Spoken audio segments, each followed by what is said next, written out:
All right, hello and welcome back everybody to Science and Orthodoxy. And on today's lecture, we'll be talking about human life, its beginnings and ramifications. But before we begin, we've got a couple of questions and comments that I've received that I'd like to go through and answer. The first question was from an individual wanting to know if there's any additional reading material to go over that if they wanted to read and learn more about these topics that I'm talking about. I'd say the best resource would be the book that I mentioned at the very beginning, which was, I have it right here on my shelf. Give me a second. It's called Science and the Christian Faith, A Guide for the Perplexed by Christopher C. Knight. I think it'd be a very helpful resource. I reference it and I mention it in my first lecture. I show up the book as well as a link to it on St. Vladimir's Seminary Press website. So if you want to see the picture of the book and the link, you can go back to that last video. I also attached a link for it in one of my handouts for the first lecture as well, if you want to link there to find it and possibly purchase the book if you wish. It's totally optional. You don't have to. Likewise, if you want some additional readings, if you go into one of my handouts that I provide like selected passages and readings. If I have some specific scripture that I quote, I usually provide the passage for it in the notes in that handout, with the exception of a couple that if I link, if I mention whole chapters of books, like I mentioned that a couple chapters of Job, I didn't copy and paste the entire chapters there just because it was pretty long. And if anybody wanted to read those, they could just go to a Bible and look at those. So if you go to the bottom, I have additional like readings and videos of things that you could look at and engage with, and links and things like that to check out if you want to learn more about different aspects of what I talk about. And that would be what I would do if you wanted to look more into this topic. And I think for the last two lectures, I'll do it for this one, as well as the previous one on the environment. I showed a book from St. Vladimir's Seminary Press that would be more information if you wanted to delve into that specific topic on the environment and orthodoxies, how we should engage and respond to it. The same will be true for this lecture as well. I don't believe I have one for our final one because this is our penultimate lecture. So it's pretty exciting and a little bittersweet. Likewise, from another individual, I received some comments about the evolution lecture that I'd like to address. In this, he mentions, in the comment, he mentioned talking about the fallacy of the missing link. And I sort of allude to this kind of rather hidden. I allude to this when I mentioned that humans and modern primates have a common ancestor. There's not really a direct one-to-one linear link between modern primates and humans. I think our closest genetic relative would be a chimpanzee based off just the genetic code. I think, don't quote me on that one. But basically, there's an idea that there is a missing link in humans' evolutionary history, that there is a sort of a human-ape hybrid that in the fossil record we'll find that will prove definitively the theory of evolution as well as our genetic history, which isn't really the case. This is really a big fallacy, and the missing link doesn't exist in the sense that everybody thinks. There's not really a definitive human-ape hybrid that existed in our evolutionary history. We in modern primates came from a common ancestor, but at some point there was a divergence that occurred genetically that resulted in our development being different based off the theory of evolution. And so with that, there's not really a definitive species or organism that we could point to as this is the missing link between our two developmental pathways. So I hope that sheds some light on that and talks about that, because the tree of life, as it were, isn't really that linear. It's like trying to compare two branches that are separate. And oftentimes, evolution is not really as much of a line as it more is a web, as there's a lot of interplay that occurs, as well as horizontal movement, especially in the case of bacteria, where they can transfer DNA between each other to increase variability in the form of plasmids. Plasmids are like small little circular DNA. You can almost think of them as like genes on a disc. In a way, it's an interesting analogy for that. that they can be copied and transferred between different bacteria. This is kind of how we get antibiotic resistance, and how one bacteria has antibiotic resistance and then it could transfer it to another bacteria as well through the use of a plasmid. Likewise, there's also another fallacy to do with evolution that was mentioned, called the fallacy of Antogini Recapitulates Phylogeny. Now, there's a lot of technical mumbo jumbo, so I'll try and break it down. Basically, what it's trying to say, what this fallacy is, and it was from the 1800s, I believe, is when this theory was postulated. I think shortly after Darwin's theory of evolution was initially stated, is that there was idea that a organism's evolutionary history would be manifested within an organism's development in utero. Basically, a human baby, as it develops in the womb, its transitions and its development there would sort of model and show its different evolutionary changes throughout time, and its basically its phylology, which is basically just saying its predecessor organisms that it's related to. This theory is pretty much bunk. It doesn't have really any basis for itself in science, because even within the theory of evolution, an organism's development in its mother's womb for those creatures that undergo sexual reproduction, which we'll be talking about today. So little, I guess not a hint or a spoiler, but I guess spoiler for what we'll be talking about today. It doesn't really show its evolutionary history in that way, because it itself is also modified by evolution based off of the current scientific ideas about that and what we know about that. So I hope that hopefully dispels some common misconceptions that people may have or have heard about in regards to those. Does anybody have any questions about what I just said or any of the previous lectures? Feel free to go ahead and unmute yourself or type something in the chat. If you have any other questions about any of the previous ones, previous lectures, before we move on to this one. There will also be time for questions at the end. And so anybody have anything for me right now?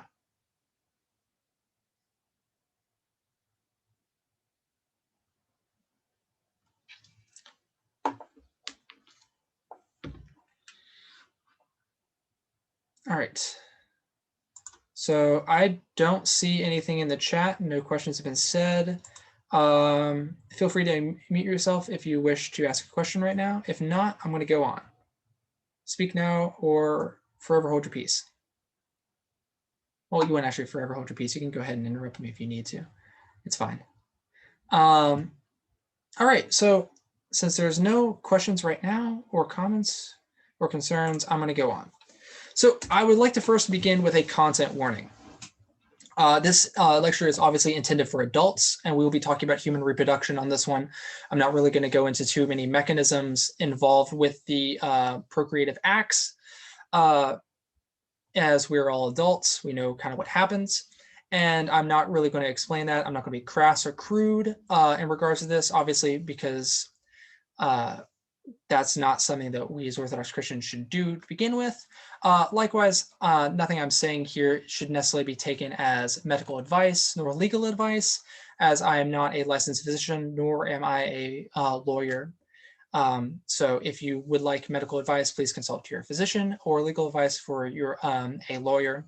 And so just with this content warning out of the way, I'd also like to state that my statements about my views and opinions from the previous lectures, I mentioned them in detail in lecture number 1, still hold true to today. I just wanted to add those additional caveats. And with that out of the way, let's continue on. So we're talking about human reproduction today, and there's basically 2 types of reproduction within organisms here on Earth. There's asexual reproduction and sexual reproduction.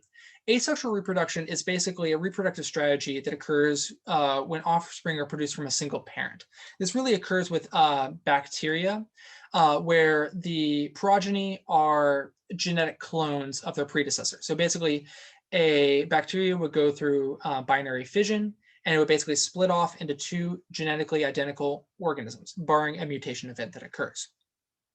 Humans don't do this. I don't just split off into another mini-me. It'd be kind of cool if I did, but that's not how we reproduce as humans. What we as humans do is sexual reproduction, which requires a fertilization event from two specific cell types from a mother and a father. And so this is what humans do.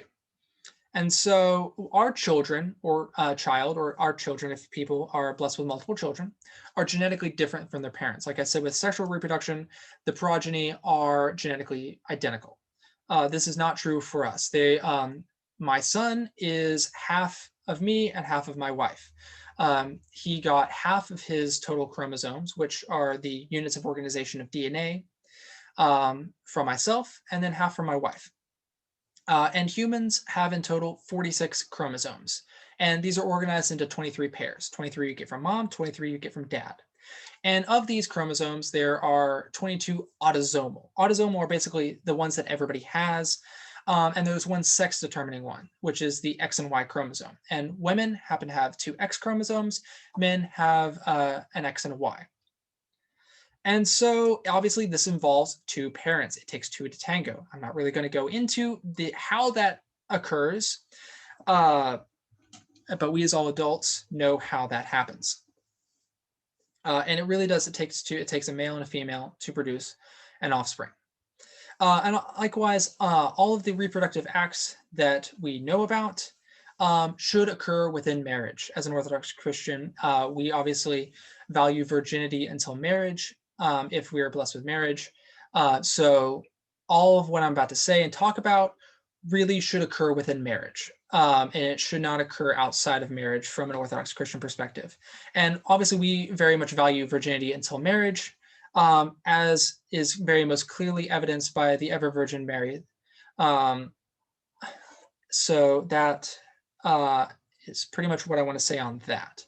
So the two cell types that have to meet for human reproduction are known as gametes, or basically sex cells. In women, this is an ovum, or most commonly called an egg. In men, this is a sperm or a spermatozoa, most commonly called a sperm. For women, these eggs are produced in the ovaries, and for men, the sperm are produced in the testes. And so, sorry, I've got something in my eye. I do apologize for that. I think some dust got in my eye. I apologize for that. So these are what is known as haploid cells. Basically, haploid is just a fancy term for meaning they have one complete copy of the human genome. And all humans have two copies. And these are the cells that have only one copy. And so each of them have 23 chromosomes as opposed to the normal 46. And so what occurs in reproduction is that fertilization occurs, where a sperm cell and an egg combine. Also, this is also called insemination, where the sperm goes into the egg. So this fertilization occurs producing a different cell called a zygote. Once again, if you need me to explain different terms, just stop me and let me know. Biology gets really term heavy at times, and there's really no way around it at times. So if you get confused by something I say, please stop me and let me know. And so a zygote is diploid, meaning it has two complete copies of the human genome. It is a fertilized egg. This is a human cell, and this is when development occurs after this fertilization event, and the zygote is formed. And so there are many stages of fetal growth. I like to actually state a little bit Ian? of. Yes, sir. Yeah, question. I think it might be Absolutely. important to since each gamete is half. Could we see the last slide? Absolutely. I'll go back. Thank you. If you look at this, that's fine. In the ovum, since they come from women, each has an X, and that's all they have are X chromosomes. Whereas in the sperm, men have both an X and a Y chromosome. Therefore, half of those will be female and half will be male, and that's where that 50% chance of male or female embryo comes from. But each one of those sperms has either an X or a Y, and that's where the sex determination actually is made. That is very true. Thank you But very you knew much. that. I'm just Yeah, trying to. I appreciate it very much. For those who are unaware, that was Dr. Eid, who is a licensed medical doctor here in West Virginia. So I appreciate that. Thank you very much for contributing. Yes, that is how we get the sex determination from that. In the process of spermatogenesis, which is the formation of sperm, it's through a process basically called meiosis. Once again, sorry, going into a lot of the terminology here, which basically forms the sperm cells. And each one will either have an X or a Y chromosome because men have both an X and a Y. So the sex of a child is solely dependent upon the men. Sorry, I believe it was King Henry, who, King Henry of England kept killing his wives and kept asking for annulments, I believe, because he couldn't produce a male heir. And I think it's King Henry VIII. Don't quote me on that. And it was his fault. So yeah, thank you very much for that wonderful addition, Dr. Eid. So, any other further questions, comments, or concerns? Cool. Let's go on. So a little bit of a caveat about this image. You will notice if you look that the spelling of fetus is a little bit atypical. I did look this up. This isn't particularly an incorrect spelling of it based off the graph. It's just the best one that I could find to explain what I was wanting to explain. Some people do spell fetus in this way. Please don't be turned off by the addition of the O to the term.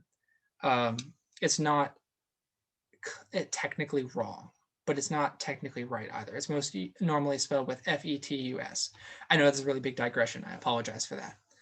Let's continue on. So we're starting here with the fertilized egg. This is the zygote that we were talking about that is male or female after this initial fertilization event. And this is where the growth of humans begins. And so at this point, cellular mass starts to increase as the cell divides and replicates and starts forming what will become yourself. Because all of us had to go through this process. I don't know of a person who hasn't. So, and then this process of increasing cellular mass continues until you reach a blastocyst, which is about 32 to 150 cells. And this is when implantation occurs because the zygote will then be implanted into the uterus to continue its development and growth. And so then it develops into at this point, it develops into an embryo, which occurs from about 1 to 8 weeks after fertilization. And so actually, it's really interestingly, within a month, a rudimentary heart for the child develops, which is really quite incredible. And so this image happens to call the developing child a fetus a little early. I think based off of the definition that I found and cited, it called a fetus at 8 weeks. And its spelling is a little less traditional. But then that's what the child then develops into. A fetus from an embryo to a fetus at about 8 weeks. I know the image says 4. And at this point, it's about an inch long. The child is an inch long. And from 8 weeks onward, it continues to develop and grow different organs and specialize its cells until it becomes obviously it already was a human, but it develops much more into a baby as we would classically know them with their organs and discrete body as we know a human body looks like. And this continues, the continual development of organs and the body parts will occur until the baby is ready to be delivered, barring obviously any health concerns or events that occur like that. So let's ask the burning question that I think is on my mind, at least today, and maybe on everybody else's. When does life begin? Because we talked about how life develops, but when exactly is this discrete beginning point? Now, we in the Orthodox Church have a set belief on this, but I'd like to first investigate what other people believe about this to sort of show a compare contrastion of secular versus spiritual. And maybe show a little bit about how we as Orthodox Christians can help and benefit the world based off of our beliefs, and how science could hopefully be affected by our faith. So there isn't really one set statement by people who are not Orthodox Christians, whether they be of heterodox or not, there really is a great bit of variability and disagreement about when life begins. Does life begin at fertilization? Does life begin at some point in its developmental process of the fetus, or does it at the point when the fetus is viable to come out of the womb, whether it occurs naturally at delivery, or in the case that an emergency occurs and there has to be a cesarean done early and a premature birth occurs? Or is it at birth that life begins? And these are all different beliefs that many people have outside of the church about this. And so I personally think that you can definitely look at how people believe about things based off the various laws that are enacted. And so when a life and what you can do with it at different stages of it can really give you an inclination about what people believe about the life that occurs and the child that's there. And I'd like to note that I'm restricting myself mainly to West Virginia case law and the law and the code, as well as some notable Supreme Court cases in regards to this. I'm not attempting to try and go into every law in every single one of the 50 states. That's just beyond the scope of this. And likewise, most of the people I'm talking to are from West Virginia. So that's why I'm going to be doing that. I'd also like to note that I do attach a link in one of my handouts to where I found all of these laws. You can find the West Virginia Code online for free. And these are the what I was referencing whenever I cite these. And so I think it's going to be really difficult to talk about when does life begin if I don't talk about the Supreme Court case known as Roe v. Wade, which was decided in 1973. This one is the really big Supreme Court case in regards to life when it begins and some of the opinions that were stated about it. So this was a 7-2 decision, which upheld a woman's right to privacy against state laws in regards to her medical health and her choice to choose to have an abortion or not. And so it dictated when and how much regulation can occur in regards to abortion. And it effectively made abortion a woman's right based off of this case law. And so basically, the facts of the case are that Texas had a law banning abortions in all cases, except in the case when the life of a mother was in jeopardy. And then a woman filed suit, and it was appealed all the way to the Supreme Court, where they ultimately made a decision on it. And some of the statements that they made are in the opinions by the Chief Justice at the time, were that people don't, like much of what I said before, is that there's a great deal of disagreement about when life begins. And their opinion was that the court shouldn't really get involved about a woman's medical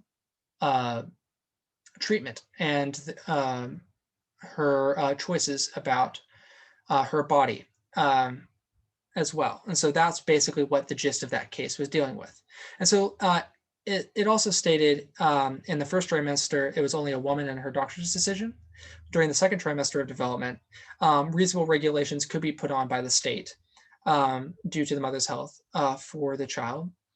Likewise, in the third trimester is known as the point of viability, which where the state can completely regulate and or prohibit abortion in all cases at that point of the child's development. So this really gives us an interesting idea about what the nation at large during this time thought about fetal development, about whether it can or should be eliminated, and what to do and when.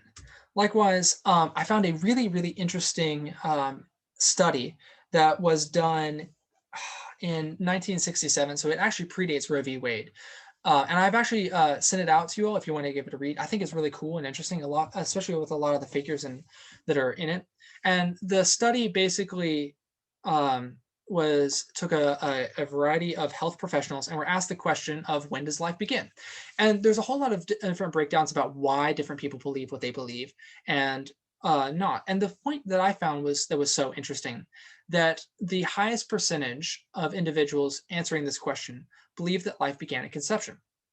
And if you look, it's on the left-hand side on table 1, where 35% of the participants asked did believe that life began at conception. And it was actually a really interesting breakdown of that, is that it's about 50-50 as to why it begins at conception. About 50% due to scientific reasons or biological growth process, as well as about 50% of those people decided that based off spiritual religious reasons, which was really, really interesting, I thought. And if you want to give the whole article a read, I definitely encourage it. Please do note a little bit of a caveat there with that, in that it's old data from the 60s. People's opinions and the overall opinions of the populace probably have changed since then, but it's definitely a good historical data, and I think it was really cool to look at. And so it was really also a whole lot of variability. If you look at the table 1 on the left-hand side of your screen about when does it begin. Some people thought it was after birth. Some people thought only through a viable birth, at birth, and some people, even about 20% of all participants, thought it was sometime after birth, which was something that I thought was really interesting, is that at some point after birth, that's when life truly began, which was really interesting. I had never thought or heard of anybody having that belief. And so there really is a huge, great breakdown. And so let's look a little bit more at the West Virginia laws in regards to life and what can be done with a fetus. And so once again, West Virginia doesn't actually happen to have a hard and fast rule on when does life begin. We have a couple of laws that dictate what can and can't be done. So that gives us an idea about what many West Virginia legislators believe about human life. And so specifically, we have a couple different laws that I'd like to mention. 16-2M, which is called the Pain Capable Unborn Child Protection Act, which basically prohibits abortion after 20 weeks or 22 after the last menstrual cycle. And there's a lot of debate about whether a fetus can feel pain or not. And based off the findings of the legislature at this time, they found that a child could feel pain at this point. And so it was immoral to harm them by performing an abortion at this point and causing them undue pain. Obviously denoting them to be obviously separate from the mother, in my opinion, based off of this chosen law. There is a notable exception to this, and to save a mother's life. And in this way is done to protect the child from harm. So obviously denoting that there is a child there, and dignity and their dignity and rights that need to be given to it. Likewise, there's also 16-20, which I'm not going to be naming the law. You can go look it up yourself. It's very graphic with the procedure that they are discussing. And I don't particularly want to mention the name of it here because it pretty much gives you the exact idea of what happens. You can go look it up, but it basically renders a specific type of abortion illegal. It just makes a specific type of abortion illegal, and due to the methodology that's used. I personally found that the contents of it a little graphic, so look at your own risk. Likewise, there's 16-2P, which is called the Born Alive Survivors Protection Act, which effectively states that if a child is born through any means, then it is alive. Then it needs to be protected, and the physicians need to do everything within their power to ensure the health, safety, and medical well-being of said child. Especially if the child is born as a result of an abortion attempt. So that is definitely something that shows that, at least based off this law, West Virginia has an idea that at least after birth, a child is alive and needs to be cared for. Something that I didn't specifically mention in the notes here is that there is actually a law on the books from like the 1880s, I believe, that actually renders abortion illegal in West Virginia. It's not actually enforceable due to Roe v. Wade basically trumping that. So it's on the books, but it's not enforceable. That's why I didn't really mention it specifically as a law, because it's not really enforceable anymore. Likewise, there's 33-42-8, which prohibits partial birth abortions, which is also just a specific type of abortion as well, rendering that you can't do certain things to a fetus. Although this one was deemed unconstitutional in a state Supreme Court case called Daniel v. Underwood.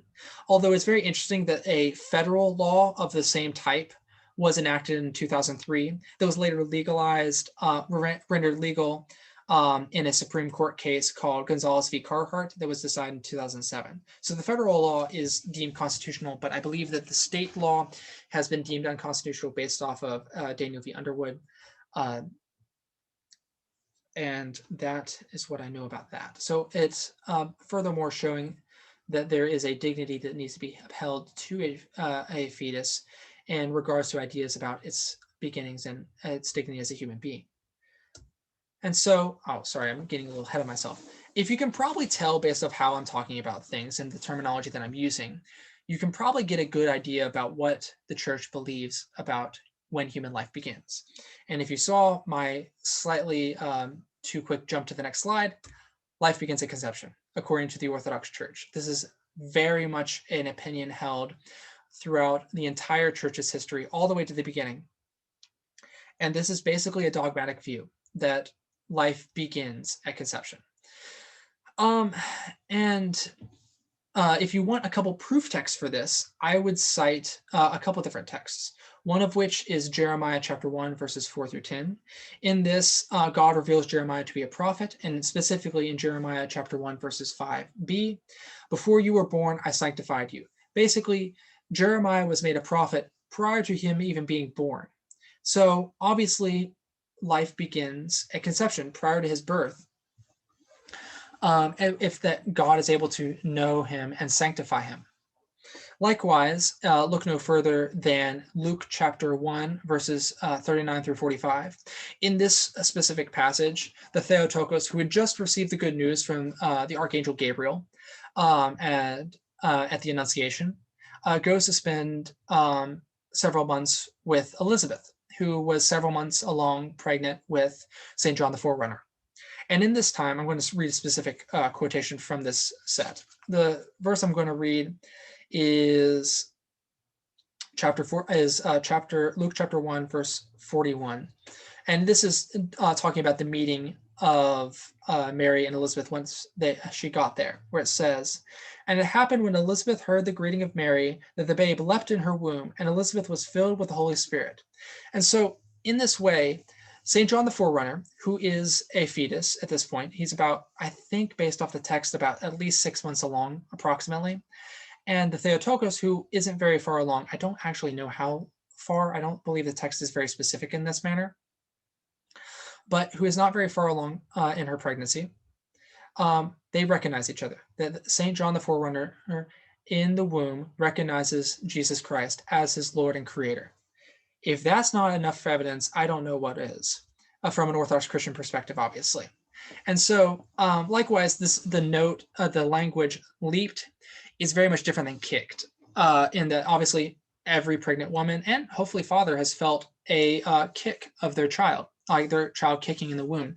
Leaping denotes a different verb, according to Father Stephen in his Whole Counsel of God podcast when he explains this passage, because people knew what kicking was in the Old Testament, and baby kicking in the womb. Leaping denotes a different action of something greater. So there is obvious recognition, a knowledge, and experience that occurs from this meeting. So obviously, life occurs at conception. Likewise, we even show this in our hymnography and our celebrations, where we celebrate the Feast of the Annunciation, where the conception of the Theotokos occurs. The conception of the Theotokos, I misspoke. The Feast of the Annunciation, where the conception of Jesus Christ occurs. Forgive me, I apologize, I jumped ahead. The conception of the Theotokos, when the conception of the Theotokos occurs with Joachim and Anna. And as well as the conception of St. John the Baptist. All of these are feasts of the church, and we celebrate it because something is actually happening here. Life is beginning here. And so that's one of many reasons why we celebrate it. And so this really isn't a new belief. And so likewise, if you remember back to lecture 3, when I talked about evolution, I mentioned souls. And in that, I stated that the souls and bodies are created simultaneously. So in this way, a zygote has a soul. It's a person. And so likewise, many people in science actually agree with this. There are many people who use secular science to denote and agree with this statement that's held by the church, using various biologic explanations for what occurs. If you remember back to that study from the 60s that I quoted, many people do believe that based off that, because a zygote is genetically different from its parents. It's a distinctly different organism than each of its parents. It's obviously still human, but it's a different person. And so in that way, that is one rationale for why we believe that life begins at conception. And so there are many ramifications that arise because of this understanding. And I'm only really going to discuss about three of them, three that I thought of. And I'm sure there are many, many more that I didn't. And maybe you'll think of in your questions, if you happen to have any, that I'll be more than happy to try and pause it and answer for. But let's go into the first one. And I think the first one is the most important one, which is the Eucharist. I'm going to move my little video screen over here. I apologize. I think because I'm blocking some of the titles with my video. So the Eucharist. And we as Orthodox Christians, our entire lives are centered around partaking of the Eucharist because it's the body and blood of Christ. So what effect does this have on the unborn? Well, first off, I want to state that it is very much safe to consume when you're pregnant. And I think from just about any priest I've ever heard of has encouraged pregnant women to partake of the Eucharist as much as they are able to and as often as they are able to while they are pregnant. I mean, that rule applies to just about everybody in general, but especially so for people who are pregnant. And the spiritual benefits are overwhelming for people. Likewise, according to St. Porphyrios, life in Christ starts at conception. And so in this way, it's the mother's responsibility to care and nurture the child physically, but also spiritually by going to church, by partaking of the Eucharist. And in this way, the child can experience Christ through their mother. We all know that a child receives nutrients from their mother. The food that a mother eats goes and nourishes and helps the development of the child. The same is true with the Eucharist, in that it helps to nourish the child spiritually as well. And so we've already said that the unborn child partakes of the nutrients from the mother. It's the same thing here.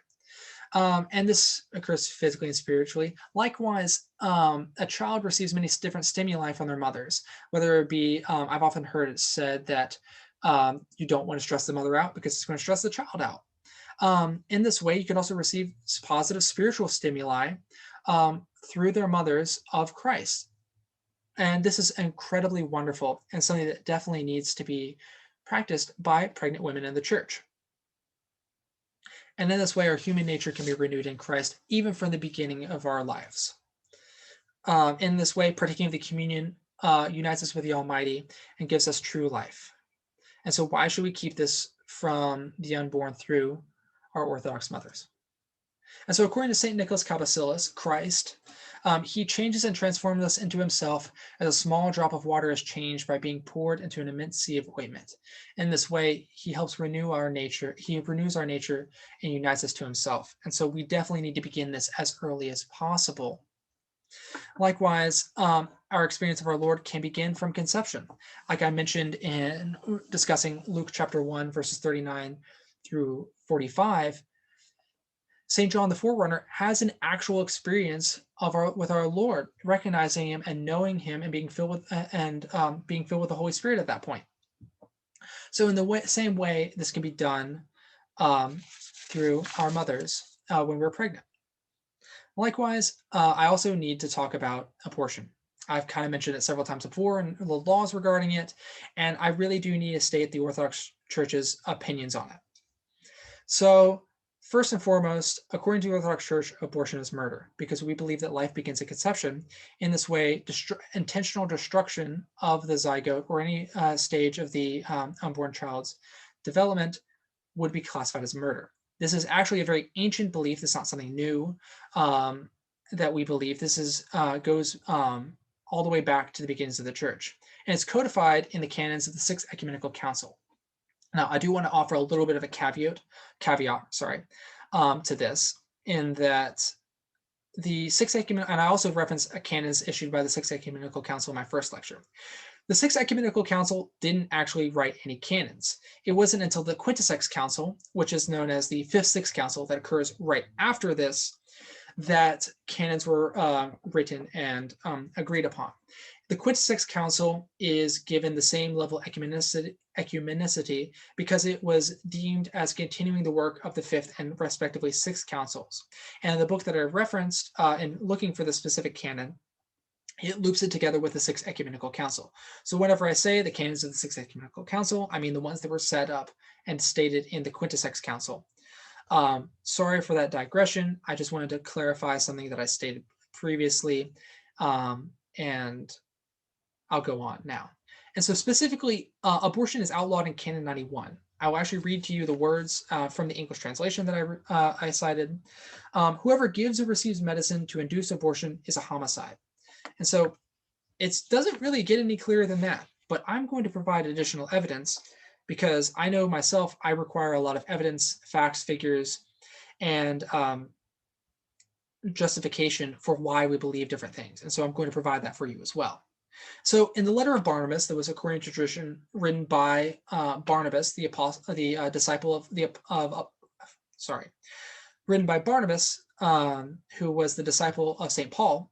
In his letter, in chapter 19, verse 5c, it states quite explicitly, "Do not murder a child by abortion, nor again destroy that which is born." Further showing our view on the sanctity of life and its preservation.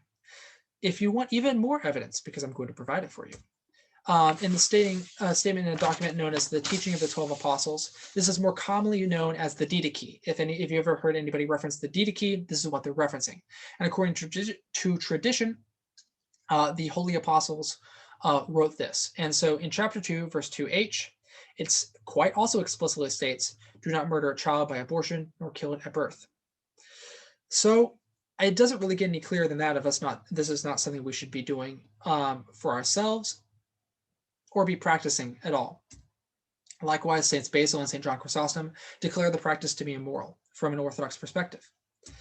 And so in this way, the Orthodox Church is pro-life. I know I mentioned last time that I didn't want to be political, and I'm not really trying to be political here either. Nor please don't take my statement of that as stating that the Orthodox Church aligns with one specific political party or another. But on this issue, the Orthodox Church is very much pro-life in preserving human life in all of its forms. And so let's also talk about in vitro fertilization, otherwise known as IVF. Now, there's not a hard and fast rule in the Orthodox Church about it. And a lot of different Orthodox doctrines and teachings need to be applied to various different technologies that exist today. IVF did not exist in the time of the apostles. Likewise, as many other different things like cloning, genetic modification, many other different things didn't exist. So we need to apply the ancient faith to today to understand how we need to address it and tackle it. And with many bioethical issues, there's not really one hard and fast rule. Obviously, with the case of abortion, we have very clear beliefs on it. So no matter what technique or methodology that's used, we have a clear-cut definition. In vitro fertilization doesn't really apply here. And so I do want to state that you should obviously discuss this with your spiritual father. I want to basically talk about it a little bit here, but if you are considering this procedure, obviously discuss it with a medical professional, but likewise your spiritual father as well, because obviously he will have a whole lot more guidance on what you should do or not do pastorally that I as a layman cannot provide. So I would like to defer to Father Joseph on that one for you to discuss that with him if you decide to do this or trying to do this. And so basically this process, now let me get into actually the process itself, is done in cases of infertility of either one or both parents, or maybe genetic issues, like in the case of two parents that are carriers for a gene that causes cystic fibrosis. Cystic fibrosis is a very life-threatening disease that I don't think any parent would want to give their child. And if two parents, cystic fibrosis is caused by one specific gene, and it is recessive. So it means that you have to have two copies, one for your mother and father, for you to have this condition. And so using in vitro fertilization would be a way around possibly having a child that has this condition, because you'd have about a 25% chance of having a child with it if both parents are carriers for it. The same is true with other different conditions like sickle cell anemia as well. So continuing on. Um, Basically, in vitro fertilization is dealing with a key term of in vitro, where it occurs inside, like outside of the body in a test tube, as opposed to in vivo. In vivo is a term for in life. So obviously, it occurs uh, um, in a living body. And so in this way, insemination, where the sperm meets the egg, occurs outside of the body in a test tube.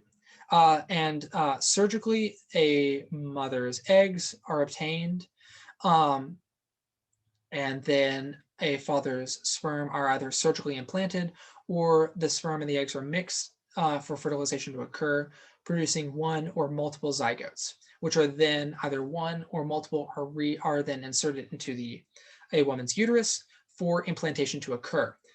And so, like I said, the egg and sperm are donated by the parents. And so either one or multiple embryos can be transferred. Now, what do you do with the fertilized embryos? Because these zygotes, these fertilized embryos, are people. They are living people, according to the teachings of the Orthodox Church. Their destruction would be abortion. Their destruction would be death.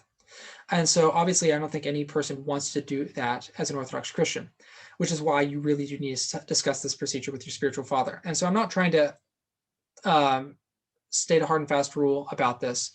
And there's a lot of different variability that exists with this procedure, and with any bioethical issue that you really should talk with your priest about.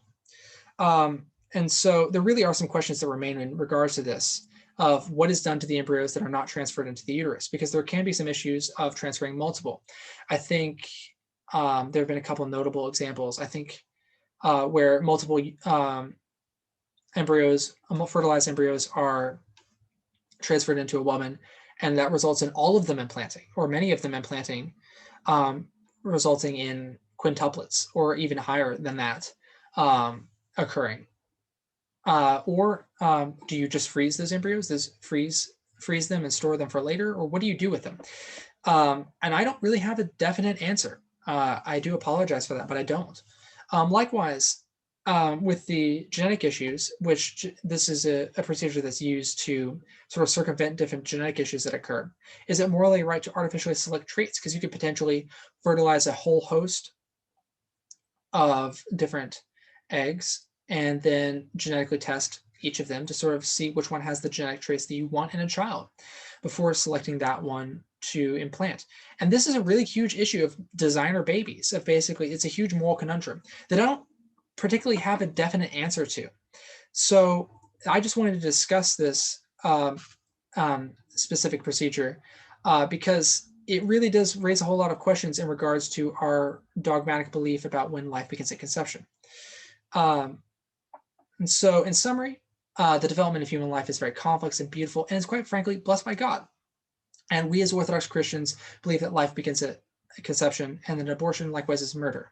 And that there are also many scientists who use secular reasoning to agree with the church's dogma on life's beginnings. And I don't know how I don't know how more emphatic I can get, but always consult with your priest about bioethical issues, especially if you're planning or considering in vitro fertilization or any other different possible procedure that could be like that. You may want to include your priest and talk to him about the spiritual aspect of what's happening.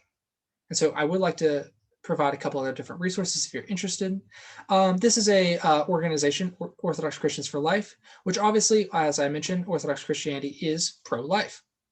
If you'd like to learn more about this organization, who obviously advocates for pro-life, a pro-life agenda, and does various things related to that, you can check out their website and see what they do. They actually have had an interview on Ancient Faith Radio with their current president. If you'd like to listen to that, I provided a link for it if you want to learn more about their organization from their president. Likewise, I've touched on bioethical issues before. If you would like some additional reading for that, I would recommend this book. It's in the Foundation series by St. Vladimir Seminary Press, of which the book that I referenced before, I don't know if you can see this on the screen or not, but this is the book that I mentioned before, Science and the Christian Faith, A Guide for the Perplexed. It's in that same series with this book. And it's written by an Orthodox ethicist and priest and his wife as well, because it has co-authors of John and Lynn Breck.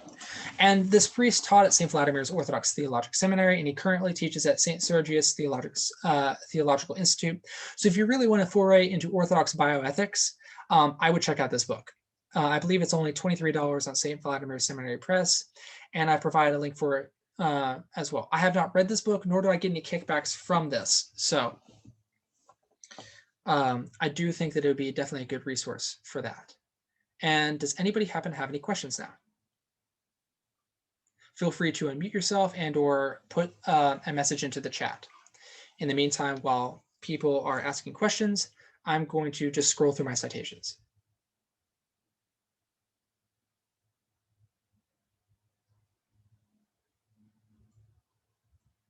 Does anybody happen to have any questions?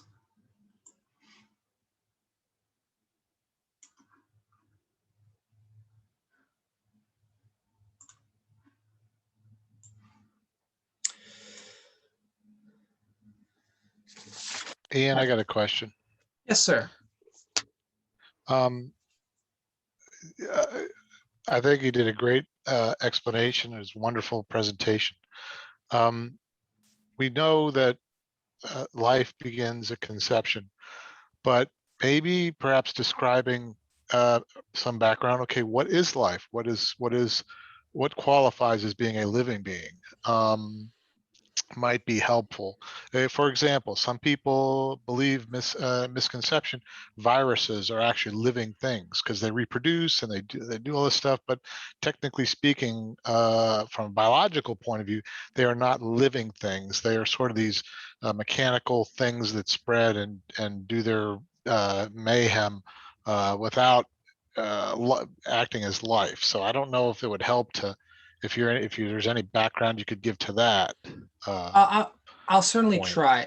Okay, so sort of going off on that, there's a Dr. Seuss quote that I particularly like is that a person's a person no matter how small. And so personhood is distinct, I think, from biologic processes, and that's how we would obviously denote that life begins at conception, that the person as a zygote has a soul. And I think that's also something key to personhood as well, for humans at least, is having a soul. I'm not going to quantify what a soul is because I don't think I really can. There are many of the fathers of the church who go into the soul and talk about it their writings. I don't happen to have any of them off the top of my head in regards to that. I think a really good explanation for a person is just, it's not just the physical matter that's you. There's sort of a, for lack of better terms, metaphysical quality to it that exceeds biologic classifications, in that I will provide a really interesting metaphysical thought experiment for you and talk about it. This was mentioned in an episode of The Lord of Spirits. It was also mentioned in the TV show, or the internet TV show called WandaVision on Disney+. It's the thought experiment of the ship of Theseus, in that if the ship of Theseus that this Greek hero rode around on, if it's stored in a museum, and then periodically the ship, planks on the ship rot away and it's replaced, eventually you're going to get to a point where there's no original planks on the ship. Is the ship still the same one as is it still the ship of Theseus? I would say yes, because it's not really limited to the physical material. The same thing is true for humans. Our cells get changed out every so often. Each cell type specifically, you would know this better than I, Dr. Eid, about which ones and about the rate at which they change out. And even at the level of atoms, like the atoms that are in me today are not the same atoms that were in me 5 years ago. And so personhood supersedes, I guess, in this way, biology. I hope that explains it. Does this help clarify that, or no? Or is it just make everything way more confused? No, I was just trying to sort of provide some, or see if there was some Orthodox background on what qualifies as life. I mean, biologically, the science is the science. Viruses are not living things. They because they don't respond to their environment, and that's technically what a living thing does. Is life responds to its environment. When it gets attacked, it responds. But viruses don't do that. They're mindless mechanisms, beings that don't do that. So I don't know. There's probably not helpful to anybody No, I think it's really, to kind of go over that. it's really important. I would say if you want an Orthodox perspective, that's a whole lot from people who are a whole lot smarter than me. I would check out, it's a Lord of Spirits. Give me a second. I'm going to stop screen sharing for a moment. I'm actually going to go provide you a link to this, and I'll actually provide a link for it in the video as well, because I think it's kind of really a good example. In the Lord of Spirits podcast, because I reference them a lot because I happen to really like watching it, and I find it's really helpful information. It's done by Father Andrew Stephen Damick and Father Stephen DeYoung, both of whom are people that we know because they were at one time, at different points in time, our assistant priests here at St. George in Charleston. And so if you want to know more about what it means to be a person, then I would check out their episode called The Mountain of God and the Boat of Theseus. They also mentioned this metaphysical discussion as well. I'm going to provide that in the chat. Give me a moment here. Okay. And I'm going to send that link in the chat. I'm actually also, give me a second. I'm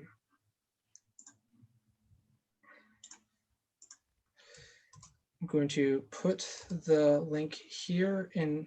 I'm going to make a slide really quick. I apologize for any and all delay that occurs. Alrighty, so let me start sharing my screen again. Okay. Sorry about the delay, everybody. All right, so this is the link as well for those people who are watching this video as a recording and aren't able to see the chat. They have, I think, probably one of the best explanations of what it means to be and what it means to be a human being from an Orthodox perspective in like the first 30 minutes of their show. I don't know if they've had a transcript written of it if you want to read it or you can listen to it. I think that if you want to learn more about beyond the physical biology, because obviously we as Orthodox Christians are not materialists. We don't just view the world as the physical matter that it contains. They're spiritual realities, and we engage with them through the divine liturgy and other ways that are prescribed by the Holy Orthodox Church. And so there's more out there than just the physical stuff that makes up me.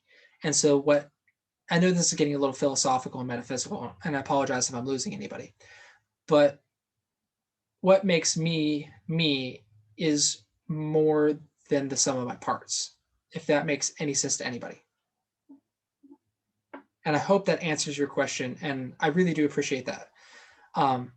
Yes, no, I think your explanation was very, very good. All right.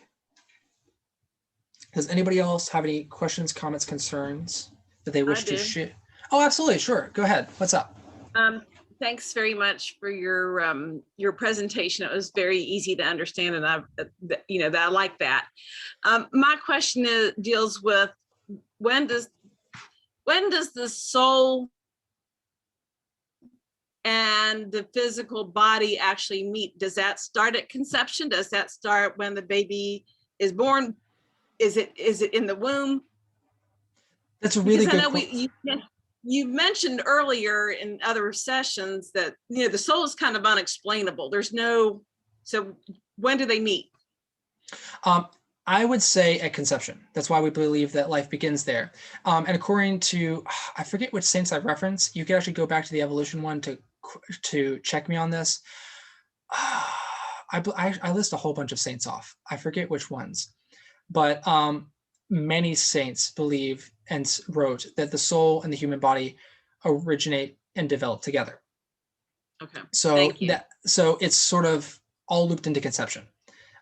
based off of what those saints said. I would go back to lecture 3 and go, I don't know what minute marker it is in the video. If you want to know which saints I referenced there, I'm sorry, I don't have that.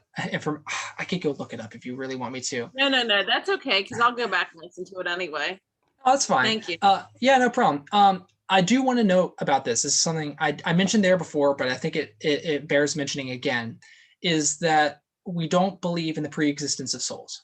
What that means is there's not like this whole soul repository that God has wherever, that whenever I was conceived, he decides, yes, here, let me take this soul out of the repository and put it in him.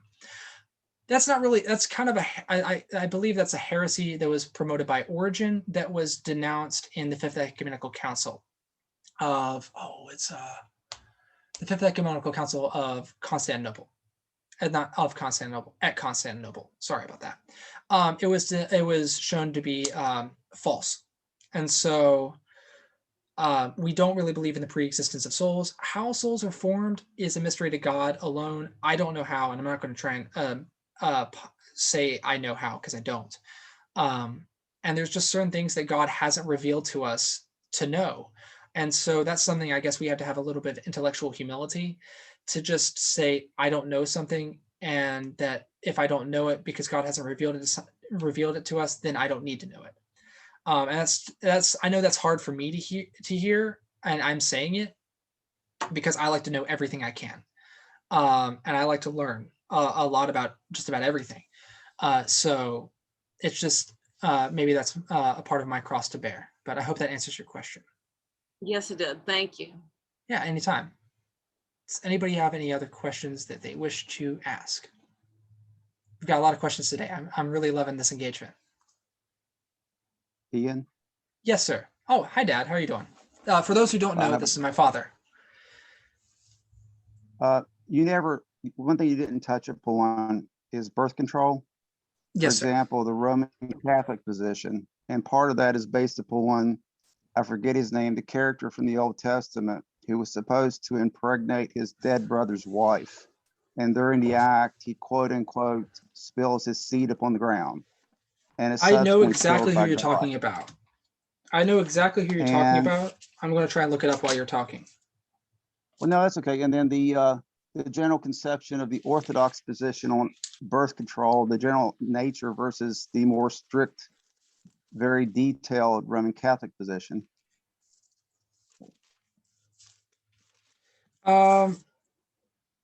Yeah, trying to find it real quick, but I'm having a little bit of trouble. I do know that person. Okay. Yeah. Yeah. I forget the name of the person, but it's found in Genesis.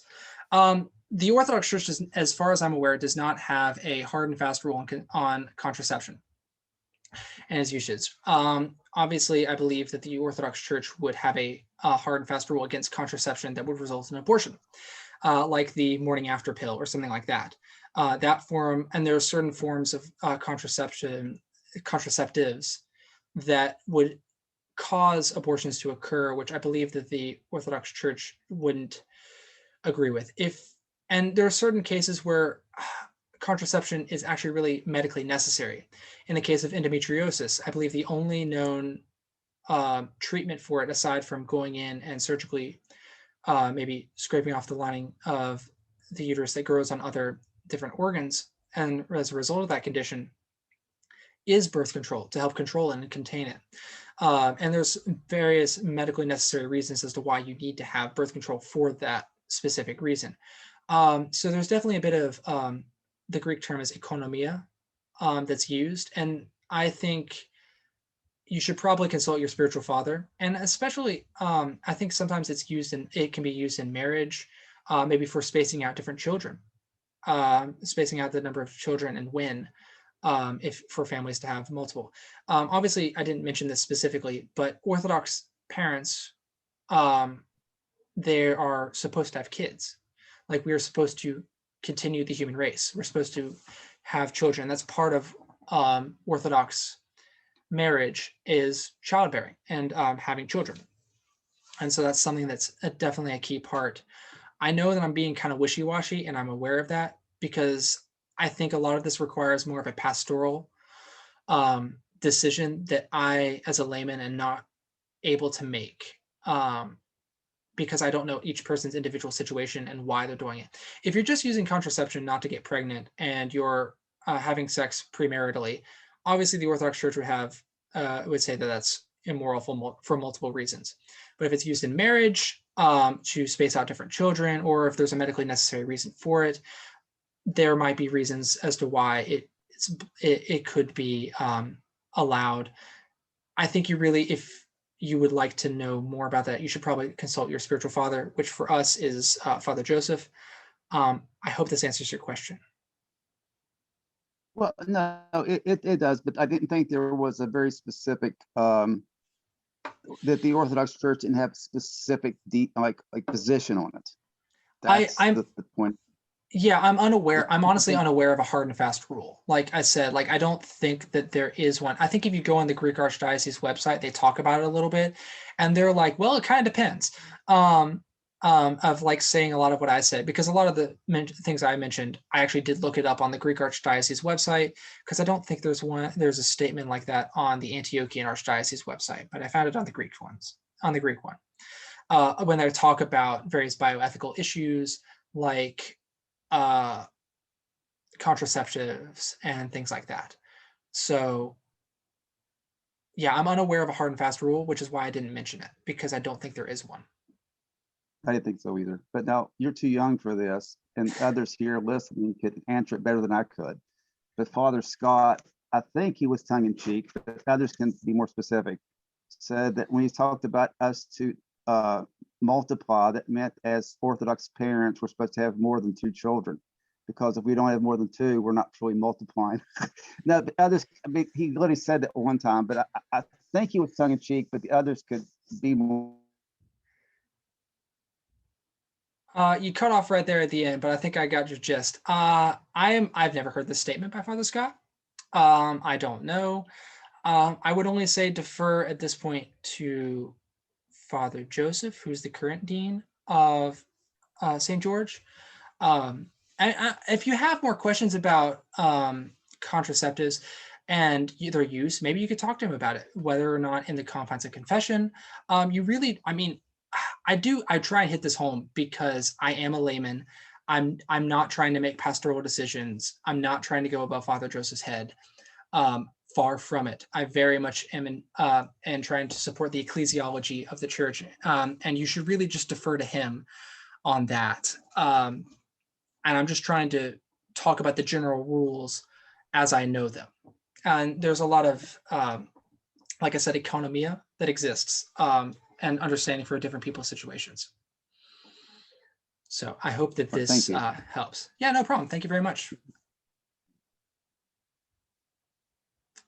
Alrighty. Are there any other questions, comments, concerns, or wanting to go off in a different direction than I mentioned? I really do like all this engagement. Thank you very much, everybody. Let me see if there's anything in the chat. All right, the only thing in the chat is what I put in there right now. So are there any other questions?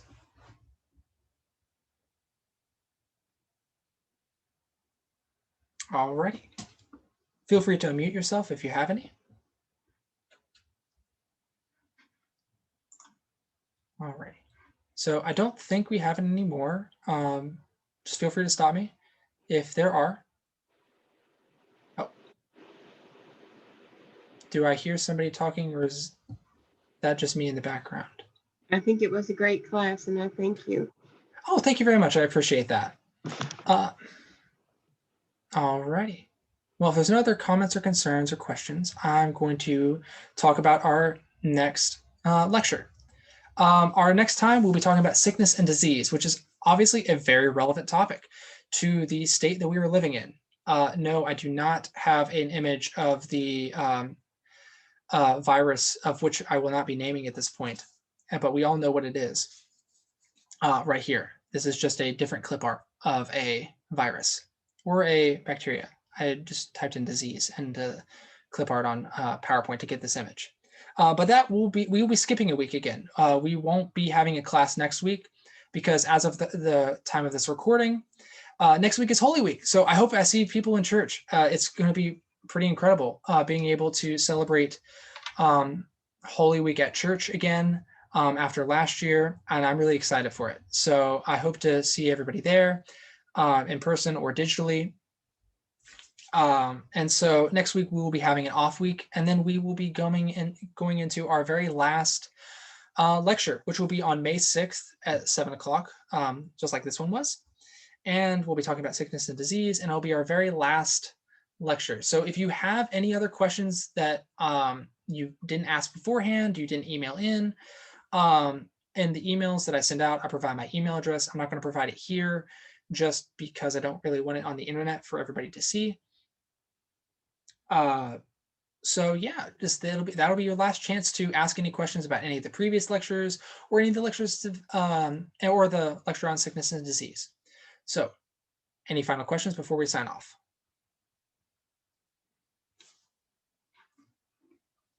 All right, well, I thank everybody for attending, and I will see you in 2 weeks.